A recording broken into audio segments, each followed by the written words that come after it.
एक बार की बात है, एक दूर के राज्य में एक राजा और उसके 3 बेटियां रहती थी। वो तीनों अच्छे और सुंदर लड़कियां होने के नाते, लेकिन एक दिन उन्होंने यह परीक्षा करने की फैसला किया कि वे तीनों उनसे कितना प्यार करते थे। राजा ने अपने बेटियों को उसके चारों ओर इकट्ठा किया और उन सब से एक ही सवाल पूछा। मेरे लड़कियां, मैं आप सभी से एक प्रश्न पूछता हूँ। क्या आप सभी मुझे सच जवाब देने का वादा करते हैं? ये क्या है पापा, हम वादा करते हैं। आप सब मुझसे कितना प्यार करते हैं? ओह पिता, मैं आपसे उतना ही प्यार करती हूँ जितना कि दुनिया में सभी हीरो और मानिक। क्या एक उत्कृष्ट उत्तर है मेरे लड़की। प्रिय पिता, मैं आपसे उतना ही प्यार करती हूँ जितना कि दुनिया में सभी सोना और चांदी। अद्भुत बेटा। राजा बहुत प्रसन्न लग रहा था और फिर सबसे छोटी बेटी की बारी थी। मेरे पिता और राजा, मैं आपसे उतना ही प्यार करती हूँ जितना कि दुनिया में सभी नमक। राजा उसके उत्तर से बहुत आश्चर्यचकित हुआ और थोड़ा भौंका। क्या कहा तुमने? मुझे लगता है कि मैंने तुमको ठीक से नहीं सुना। मैंने कहा कि मैं आपसे उतना ही प्यार करती हूँ जितना कि नमक से। तुम्हारी इतनी हिम्मत कैसी हुई ये कहने का? तुम्हारी बहनें मुझे हीरे और सोने से भी ज्यादा प्यार करते हैं और तुम मुझे नमक जितना प्यार करती हो। इस राज्य को अभी छोड़ के जाओ और कभी वापस मत आना। छोटी राजकुमारी बहुत दूर भाग गई और जंगल में छिप गई, लेकिन वह जल्द ही बहुत थक गई। वह एक जगह पर बैठ गई और रोना शुरू कर दिया।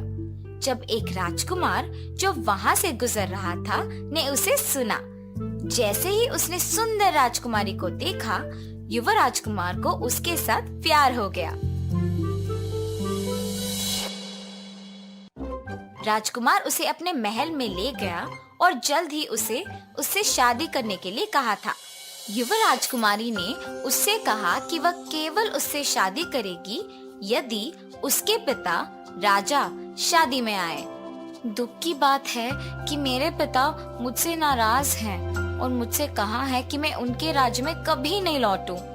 चिंता मत करो मेरे प्रिय राजकुमारी, मैं उन्हें हमारी शादी का निमंत्रण भेजूंगा और जब वह आएंगे तो हम उन्हें एक सबक सिखाएंगे। राजकुमार ने तुरंत राजा को शादी का निमंत्रण भेजा, लेकिन चतुर राजकुमार ने यह नहीं लिखा कि वह राजा की सबसे छोटी बेटी से शादी कर रहा था।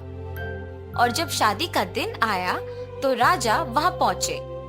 वह युवा राजकुमार के बगल में सम्मान के स्थान पर भोज के मेज पर बैठ गया। फिर उन्हें एक भोजन परोसा गया जो बिल्कुल स्वादिष्ट लग रहा था, लेकिन जब राजा उसे चखने आए तो वह फफक कर रो पड़ा। इस भोजन में नमक नहीं है, मैं इसे नहीं खा सकता।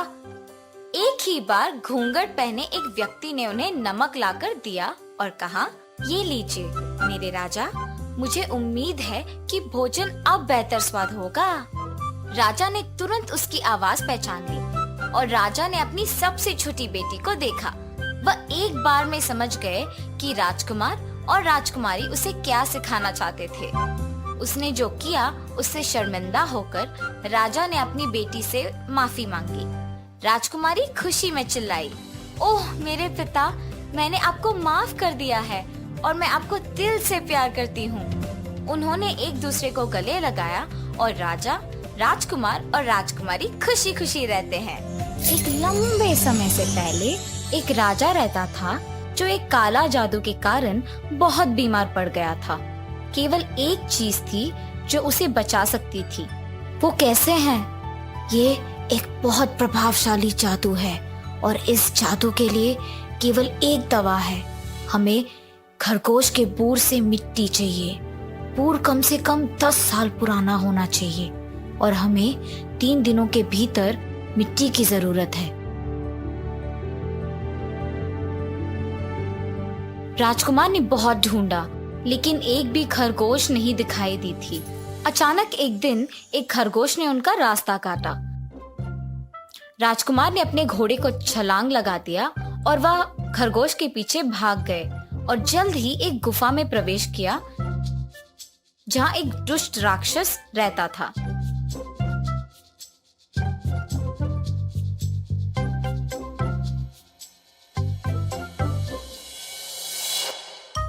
उस राक्षस ने राजकुमार को एक बक्से में रखा और वहाँ 2 दिन और 2 रातों तक रुका। दूसरी रात को बक्सा अचानक खुल गया और राजकुमार को बहुत देर बाद रोशनी दिखने पर अजीब लगा। बाहर आने पर उसने एक युवती को देखा। उससे देखकर राजकुमार को लगा कि उससे ज्यादा चमकती हुई खूबसूरत कन्या उसने कभी नहीं देखा है। मैं वही खरगोश हूँ जिसका आपने उस दिन पीछा किया था। उस राक्षस ने मुझे ऐसा मुग्ध कर दिया कि मैं दिन में एक खरगोश बन जाती हूँ और रात में अपने असली रूप में बदल जाती हूँ। जल्दी, वो राक्षस अभी बाहर है, उसके वापस आने से पहले यहाँ से भाग जाओ।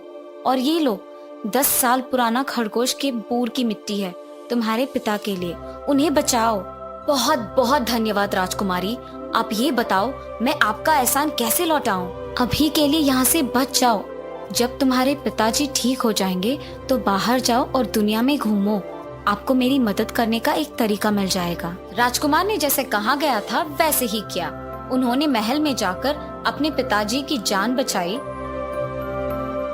और फिर दुनिया की सैर की, लेकिन एक साधारण युवा के रूप में, बल्कि एक राजकुमार की तरह नहीं।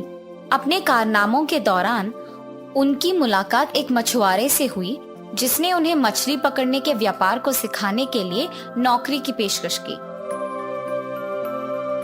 राजकुमार को काम करने के बाद मछुआरे ने प्रसन्न होकर उसे एक जादुई जाल भेंट किया जो किसी भी मछली को पकड़ने के लिए पर्याप्त मजबूत था। और इसलिए राजकुमार तब तक आगे बढ़ा जब तक वो एक नई राज्य में नहीं पहुंच गया। वहाँ की महल रात में 1000 चमकदार रोशनी से चमकता रहा। उसने एक राहगीर से इसके बारे में पूछा। महल को हर रात इस तरह सजाया जाता है। राजा एक गर्वित पिता के रूप में हमारी राजकुमारी की सुंदरता का जश्न मनाते हैं और राजा तब सभी को चुनौती देता है कि वह उसे एक ऐसी महिला के बारे में बताए जो अपनी बेटी से ज्यादा चमकती है। हमारी राजकुमारी की तुलना में अधिक खूबसूरत युवती के खबर के साथ कोई भी कभी नहीं आया। लेकिन सुंदरता पर इतना जोर क्यों? ये सिर्फ एक पिता का गौरव है। हमारी राजकुमारी सभी प्रकार के खेल और कलाओं से अच्छी तरह परिचित है, लेकिन वह चुपके से चाहती है कि कोई ऐसी महिला मिले जो उससे ज्यादा चमकती हो, ताकि उसके पिता इन सभी समारोहों को समाप्त कर देंगे।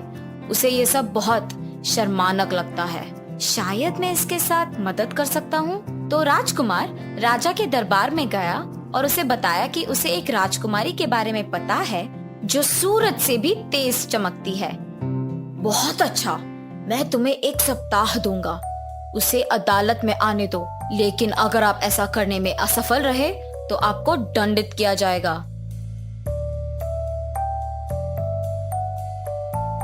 इसीलिए राजकुमार अपने राज्य में वापस चला गया और जंगल में गया और उसने उस राक्षस की गुफा की तरफ अपना रास्ता खोज लिया। लेकिन बहुत कोशिश करने के बावजूद उसे उस गुफा के लिए एक प्रवेश द्वार नहीं मिल रहा था, क्योंकि वह चारों ओर से पानी भर गया था और इसके माध्यम से प्राप्त करना असंभव था। राजकुमार ने पानी में डुबकी लगाने की फैसला किया जब उसे किसी का आवाज सुनाई दिया। राजकुमार रुको, मैं राजकुमारी की परी माँ हूँ। राजकुमारी ने मुझे तुम्हारे बारे में बताया। जब उसने आपको बाहर जाने दिया तब उस राक्षस को उस पर इतना गुस्सा आया कि उसने उसे उसी बक्से में बंद कर दिया जिसमें वो आपको कैद कर चुका था, और वह एक खरगोश होने के कारण उस गुफा से बाहर नहीं आ सकती है, क्योंकि वह उसके चारों ओर इतना बात पैदा किया, इसीलिए उसे उस बक्से में ही रहना होगा। उस राक्षस ने गुफा को जंगली मच्छी के द्वारा संरक्षित किया है। मुझे राजकुमारी के खरगोश के रूप से बनाए हुए रास्ते से पता है कि उस गुफा में कैसे जाना है, लेकिन हम उसी तरह बाहर नहीं आ सकते। चिंता मत करो, बस गुफा के अंदर जाओ और राजकुमारी की तरह उस बक्से में घुस जाओ। बक्सा लकड़ी का है, इसीलिए ये तैरता रहेगा। मैं एक मजबूत तैरक हूँ, इसीलिए मैं आपको बाहर निकलने में सक्षम हूँ। साथ ही मेरे पास मछली पकड़ने के लिए एक जादुई जाल है। कुछ समय के भीतर राजकुमार ने राजकुमारी को बचा लिया था और वो खुश थी। ओह राजकुमार, तुमने मुझे बचा लिया, धन्यवाद। राजकुमारी, एक एहसान है जो मुझे आपसे पूछना है। राजकुमार ने तब राजकुमारी और उसके परी माँ को राजा और उसके बेटी के बारे में सब बताया।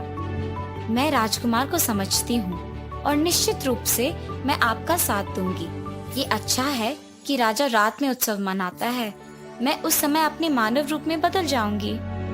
परंतु इस राक्षस के आप पर किए जादू हमेशा के लिए कैसे टूट सकता है? अगर मैं सोने के धुंध के बीच में से चलूं तो ये टूट सकता है। इसीलिए उन्होंने राज्य की यात्रा की और जब वे महल पहुँचे तो राजकुमार ने खरगोश रूप में रही राजकुमारी को बक्से में जाने के लिए कहा। फिर वो बक्सा को राजा के पास लेके गया।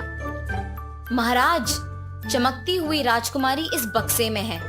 क्या आपके कोषाध्यक्ष मुझे कुछ सोने के धूल दे सकते हैं? धूल को पाइपों में डाला जाना चाहिए ताकि वो एक सुनहरे धुंध की तरह ऊपर उठ जाए। गार्ड ने वैसा ही किया जैसा कि राजकुमार ने कहा था और जब धुंध काफी मोटी थी तो परी माँ ने बक्से को खोल दिया और राजकुमारी बक्से से बाहर आ गई और उसका अभिशाप आखिरकार टूट गया।